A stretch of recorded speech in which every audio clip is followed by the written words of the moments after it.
My name is Stacy Moen. I'm 26 years old, and 3 years ago, my entire life was blown apart by one accusation from the person I trusted most, my older sister Gemma. I was kicked out because they thought I stole my sister's wedding ring. It never even left the house. They only found it 3 years later, mangled in a pipe, when it was way too late for a family reunion. I grew up in a little Ohio town, the kind of place where everyone knows everyone's high school GPA and who dated whom in 10th grade. Our house was a modest two-story place my parents, John and Lisa, bought when they first got married. The walls creaked in winter. The pipes whined if you tried to shower and run the dishwasher at the same time. But it was home. Dad taught math at the local high school. Mom worked nights as a nurse at the hospital. We were never rich, but there was always food in the fridge and some kind of casserole in the oven. I never went hungry, and if I needed something for school, they found a way to make it happen, eventually. Then there was Gemma, 3 years older than me and permanently bathed in the kind of light people reserve for graduation speeches and Christmas letters. As kids, we were inseparable. We spent summers in the backyard, turning the old oak tree into a castle or a spaceship. Gemma always made the rules. You're the knight, I'm the queen. You're the detective, I'm the mastermind. And I didn't mind. I liked following her lead, listening to the way her mind worked. Back then, being Gemma's little sister felt like a good thing. Things started to shift as we got older. Gemma didn't just do well in school, she dominated. Top of her class, captain of the debate team, volunteering, internships, all the overachiever Pokemon badges you can collect. Teachers loved her. Our neighbors bragged about her like she was their kid too. Me, I was fine. I got decent grades when I tried, but I didn't live and breathe studying. I liked art and creative writing and wasting hours on video games. I was smart, just not focused, according to every parent-teacher conference ever. And slowly, I stopped being Gemma's little sister and became Gemma's less impressive sister. It wasn't intentional at first. It was little things. Stacy, why can't you be more organized like your sister? Ask Gemma how she schedules her time. She always gets everything done. Or my favorite, we're just pushing you because we know you could be great too. By the time Gemma left for a prestigious university on a full scholarship, we weren't close anymore. Not exactly enemies, just living in different worlds. She moved to the city after graduation, got a job at a big marketing agency, and came home for holidays full of stories about rooftop bars, client meetings, and the hustle. Meanwhile, I stayed in town, enrolled at community college, then dropped classes when I wasn't sure what I was doing with my life. I picked up shifts at the local grocery store. It was supposed to be a part-time thing while I figured it out. Years later, I was still figuring it out. Every time Gemma visited, I felt myself shrink. She'd talk about campaigns, her boss, the possibility of a promotion. Mom and Dad would light up like a Christmas tree. Then someone would ask, "So what are you up to these days, Stacy?" And the room would cool by 10 degrees when I said, "Still at the store, but I'm thinking of going back to school maybe." They didn't say disappointment out loud, but I could hear it. Then came the engagement. Gemma and her boyfriend, Tom, had been dating for about 2 years. He was a lawyer from a wealthy family, the kind of guy who wears a watch that could pay someone's rent for 6 months and talks about networking like it's a sport. My parents adored him. He proposed with this stunning diamond ring that had been in his family for generations. Gemma FaceTimed us from some fancy rooftop restaurant, practically blinding us through the screen with the rock on her finger. My mom cried. My dad said, "Tom, we're honored to have you in the family." No one noticed that I stayed quiet, smiling because I was supposed to, feeling something twist inside my chest. The engagement party was massive. It felt like my parents invited half the town plus every shiny, well-dressed friend Gemma and Tom had from the city. The house had never been that full or that loud. I floated around the edges, refilling snack bowls, grabbing coats, helping in the kitchen because it gave me something to do with my hands. My own friends, what few still lived in town, clustered near the back porch, clearly out of place among people who talked about investment portfolios and destination weddings. At one point, Tom's uncle lifted Gemma's hand to admire the ring and laughed. "Don't lose this, honey. It's worth more than this whole living room put together." Everyone chuckled. I laughed too, but the joke stuck to my ribs like a stone. About a month after the party, it happened. It was a Tuesday, my day off. The house was quiet. Mom was at the hospital, Dad at school. Gemma was home for a week to help with wedding planning. I slept in, then spent the afternoon in my old room, curled up on my childhood bed with the springs that squeaked if you breathed too hard, playing video games, and pretending nothing in my life needed fixing. I heard the front door open, then the familiar rhythm of Gemma's heels, and Mom's comfortable sneakers tapping into the kitchen. Shopping bags rustled, the low buzz of their voices drifted up the stairs. They sounded happy. At some point, I heard Gemma call out, "Ugh, I hate washing dishes with this thing on. I'm taking it off before I ruin it." I didn't think much of it. About an hour later, just as I was leveling up in my game, I heard a scream. Not a playful shriek, a tearing, raw sound that makes your bones think of car accidents and bad news. I dropped the controller and bolted down the stairs. Gemma stood at the sink, hands shaking, eyes wild. The dishes were piled in the drying rack. The counter around the sink was wet and empty. "The ring," she gasped. "Where is it? Where did you put it?" My brain stuttered. "What? I didn't even come downstairs." Her head snapped toward me. "Don't lie to me, Stacy. I took it off right here." She jabbed her finger at a dry patch of counter like it was a crime scene marker. "I came back to get it. It's gone. You're the only other one in the house." Cold prickled up my spine. "I haven't been in the kitchen," I said. "I swear, I didn't touch your ring." Her eyes narrowed in a way I'd never seen before, like she was looking at a stranger.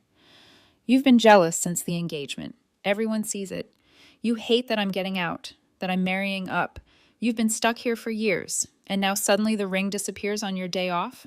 "That's not fair," I whispered, throat tight. "I'm happy for you." "Really?" she snapped.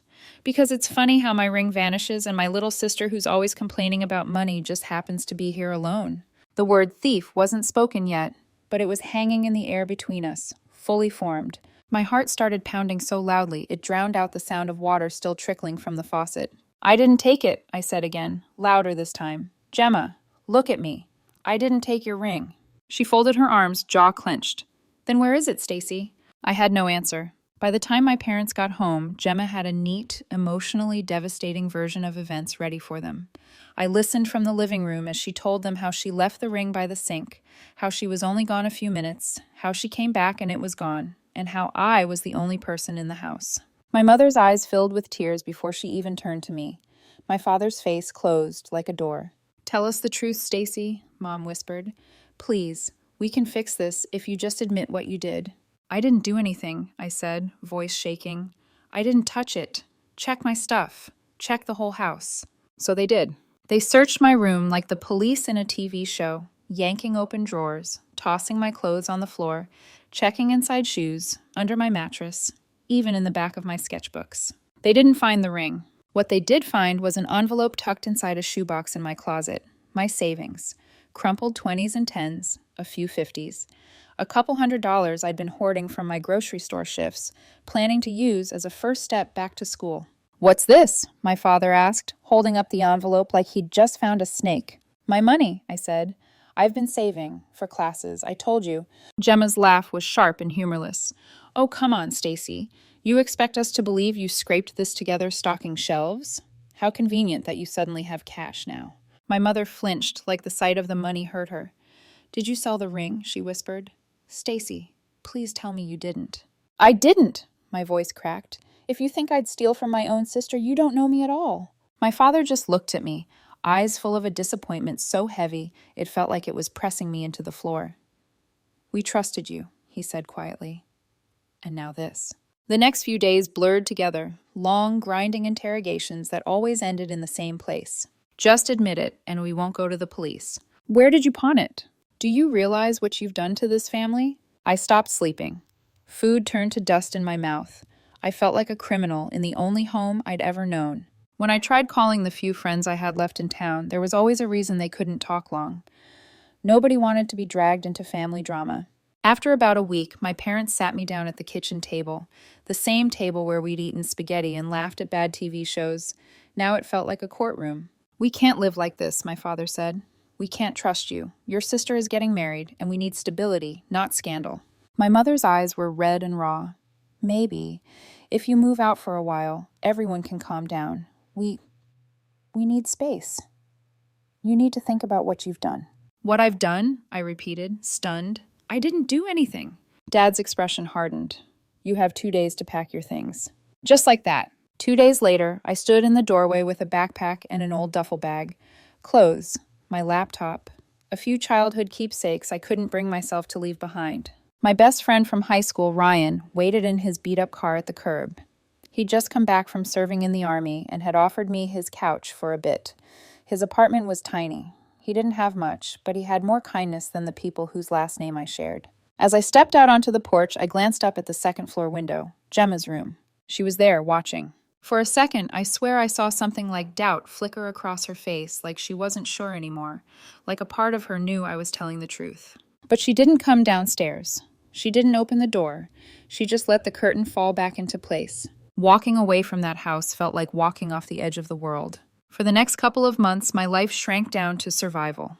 Ryan's couch, cheap motels when I felt like I was imposing too much, dishwashing, dog walking, a short, miserable stint on a construction site that left my muscles screaming and my hands raw. Eventually, I landed a job at a warehouse on the outskirts of town. It was brutal. Early mornings, heavy lifting, endless shifts, but the pay was steady. I found a room in a shared house with other warehouse workers, people whose backs hurt as much as mine did. Slowly, painfully, I rebuilt. I stopped answering calls from my parents. Mom left long, tearful voicemails about coming home and making things right. Dad sent short, stiff texts. We need to talk. Gemma showed up at the warehouse once, but I told my supervisor I didn't know who she was and refused to come out. For 3 years, that was my life. I got promoted to shift supervisor. I started taking online business classes. I made new friends who knew me as Stacy, the hardworking one, not Gemma's sister. But no matter how busy I kept myself, there was a part of me that stayed frozen in that kitchen, watching my parents choose suspicion over love. Then last week, an email popped up on my phone from my dad. Subject line, "We need to talk. It's about the ring." My stomach turned to ice. I almost deleted it without reading, like I'd done 100 times before, but my finger hesitated. In the body of the email, he'd written, "Please call me as soon as you can. It's important." Against my better judgment, I called. He answered on the first ring. "Stacy," he said, voice rougher than I remembered. "Thank you for calling." There was a pause, then, We found the ring. For a moment, I couldn't breathe. What? It was in the garbage disposal, he said. Gemma must have knocked it in while she was doing the dishes. The disposal started making strange noises, and when the plumber took it apart, there it was. Bent, but still recognizable. He rushed on, as if he had to get the words out before I hung up. "You were telling the truth, all along. Your mother and I, we feel terrible. And Gemma, she's devastated. We want to make things right, Stacy. We want to talk, please." I hung up and just sat there, phone still in my hand, heart pounding. On one hand, I felt a savage, fierce vindication. I had always told the truth. I wasn't crazy. I wasn't a thief. On the other hand, rage burned through me so hot it made my vision blur. It took 3 years. 3 years of me scraping by, of being alone, of teaching myself how to live without them. All because they believed the worst of me faster than they believed there might be another explanation. Now they wanted to make things right, and I had to decide whether I was willing to let them try. My dad's email kept replaying in my mind like a whisper I couldn't shut off. "We found the ring. We were wrong. We want to make things right." But what does right even mean after 3 years? I didn't sleep that night. I just lay there staring at the ceiling of my small rented room, listening to the walls hum with the refrigerator downstairs, hearing distant trucks rumble past the warehouse at dawn, wondering if closure was even possible. By the next afternoon, I made a decision that felt half courageous, half self-destructive. I texted my dad one sentence. "I'll meet you. 1 hour. Neutral place." He replied instantly, "Thank you. We'll be there." I chose a tiny coffee shop in the next town over, far enough that we wouldn't run into people from my childhood, close enough that I wouldn't have time to change my mind. When I walked in, my parents were already seated at a corner table. I froze. They looked older. My mother's hair had more gray threads woven in than I remembered. Her face was softer, thinner, as though worry had carved itself into her skin. My father, once tall and firm like a board, now had slumped shoulders, like he'd spent the last 3 years carrying a weight no one else could see. Gemma sat beside them. Her posture was perfect, of course, but her eyes were swollen, rimmed with red, like she'd been crying for hours. For a moment, none of us moved. Then Mom slowly stood up, hand trembling, as if reaching for me. "Stacy." I stepped back instinctively. She froze mid-reach, and the devastation on her face made something inside me twist, but I stayed where I was. I wasn't ready for a hug. I wasn't sure I'd ever be. We sat down. The air felt thick, like it might choke us all. My father cleared his throat. We owe you an apology, he began, voice hoarse. A real one. Not a rushed text. Not a voicemail. We need to say it to your face. Mom pressed a napkin to her eyes. Gemma stared at the table like it held the secrets of the universe. Dad continued, We failed you. We didn't listen. We didn't trust you.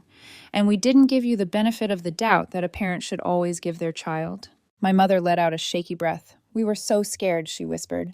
Not scared of you. Scared of the situation. Scared for Gemma. Scared for the wedding. Scared for how everything looked. We acted quickly because we wanted to protect her. And in doing so, we destroyed you. My stomach twisted. You didn't destroy me, I said quietly. I rebuilt myself. They all flinched. Good. Let them feel even a fraction of what I felt. Then Gemma finally spoke. Her voice cracked on the first word. Stacy, I'm so sorry. I looked at her, cold and empty. I'd imagined this moment 1,000 times, but none of those scenarios made space for the real Gemma. Shoulders shaking, mascara smudged, looking nothing like the confident sister who used to walk into rooms like she owned the air. I was terrified, she said. When the ring wasn't there, I panicked.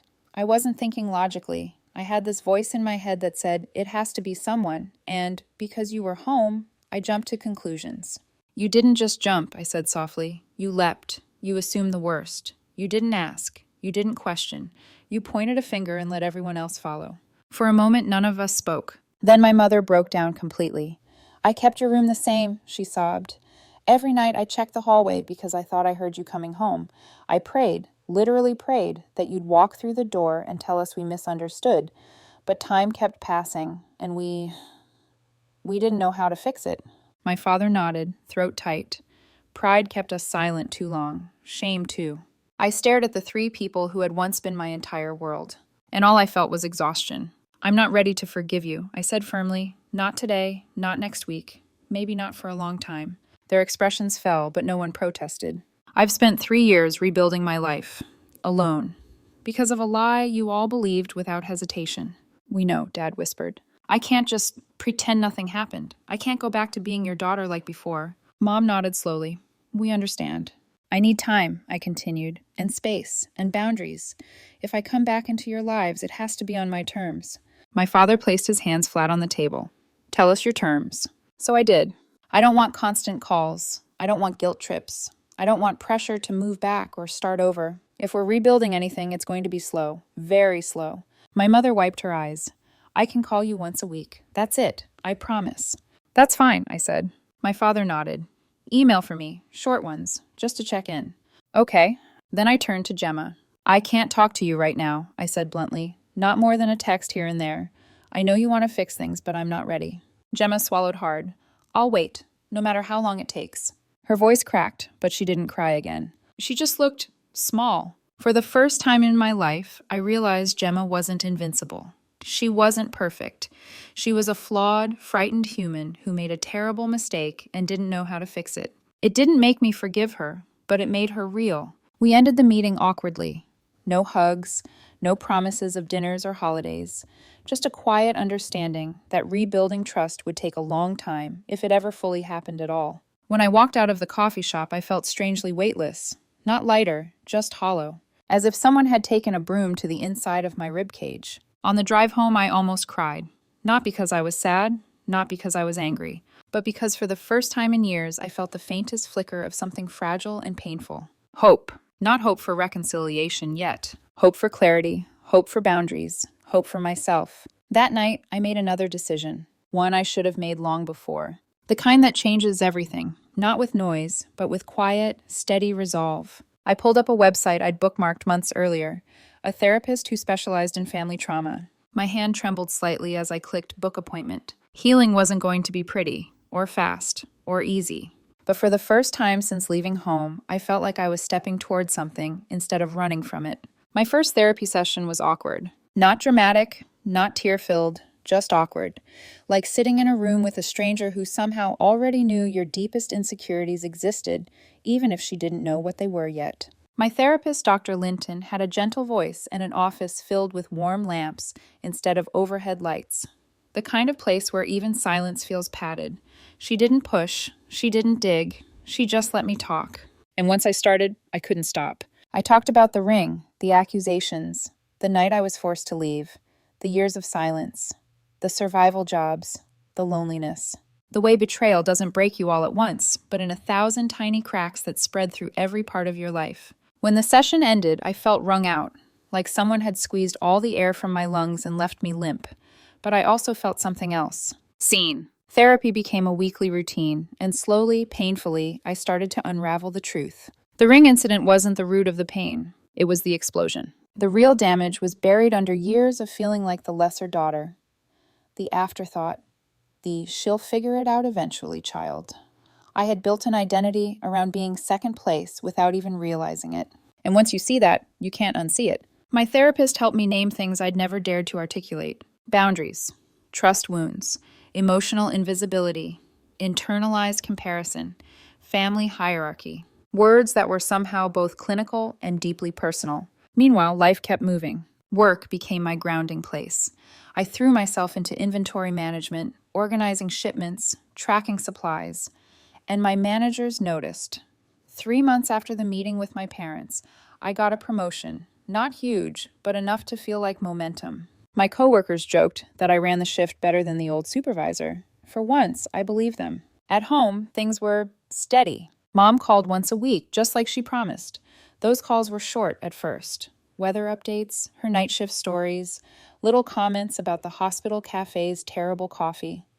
Eventually, a kind of rhythm formed. Sometimes we talked for 5 minutes, sometimes 20. Never about the ring, never about the past. Just life. Dad emailed articles or random thoughts every few days, old habits resurfacing.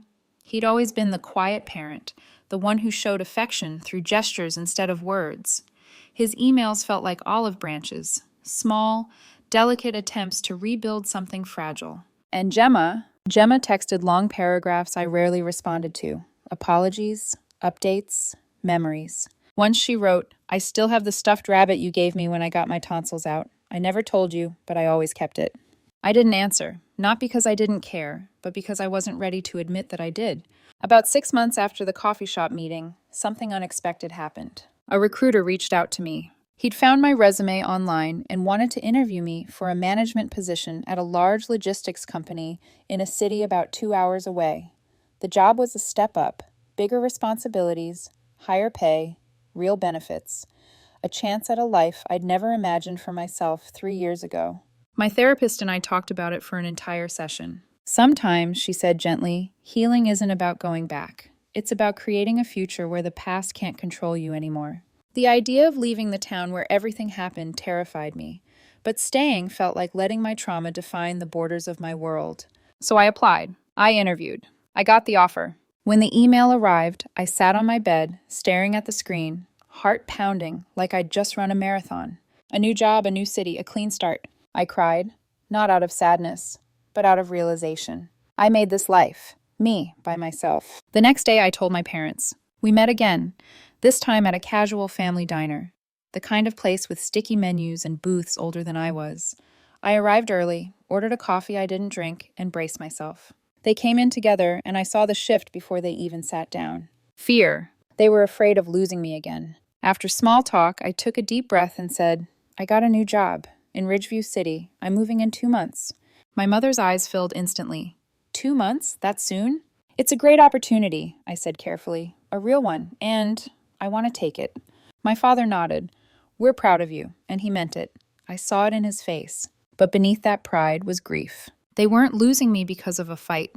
This time, they were losing me because I had grown. Mom reached across the table, stopped halfway, then pulled her hand back gently.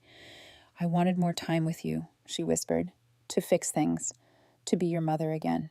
"You are my mother," I said softly. "That hasn't changed." "But it's not the same," she said, tears slipping down her cheeks, "and I don't know if it ever will be." "It will," I whispered, "just differently." Then came the part I knew would be the hardest. Telling Gemma. She took it the worst. She showed up at my apartment unannounced, hair messy, eyes wild, like she'd sprinted across town. "Stacy, please don't go. Not yet. I'm finally getting another chance with you. I can't lose my sister again." Her voice broke, and for the first time, I didn't just see the sister who hurt me. I saw the sister who lost me too. I wanted to hug her. I wanted to comfort her. I wanted to fix everything. But healing doesn't work like that. Gemma, I said gently, you're not losing me. I just need space.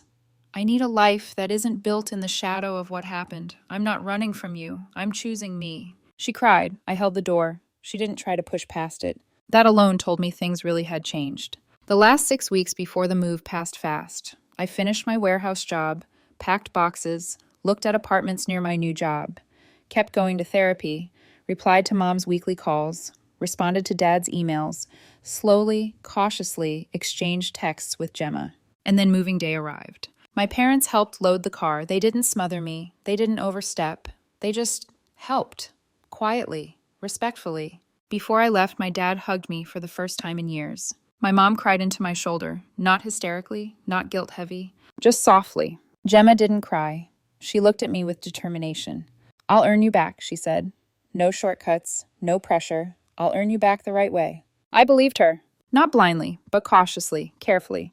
When I got into my car and started the engine, I felt something I hadn't felt in years. Freedom, hope, self-respect. A future that wasn't defined by a missing ring. As I drove toward my new city, the sun setting behind me, I realized something quietly powerful. They kicked me out over something I didn't do, but in losing everything, I found myself. And now, I'm walking into a life built by my own hands, piece by piece, choice by choice, on my terms.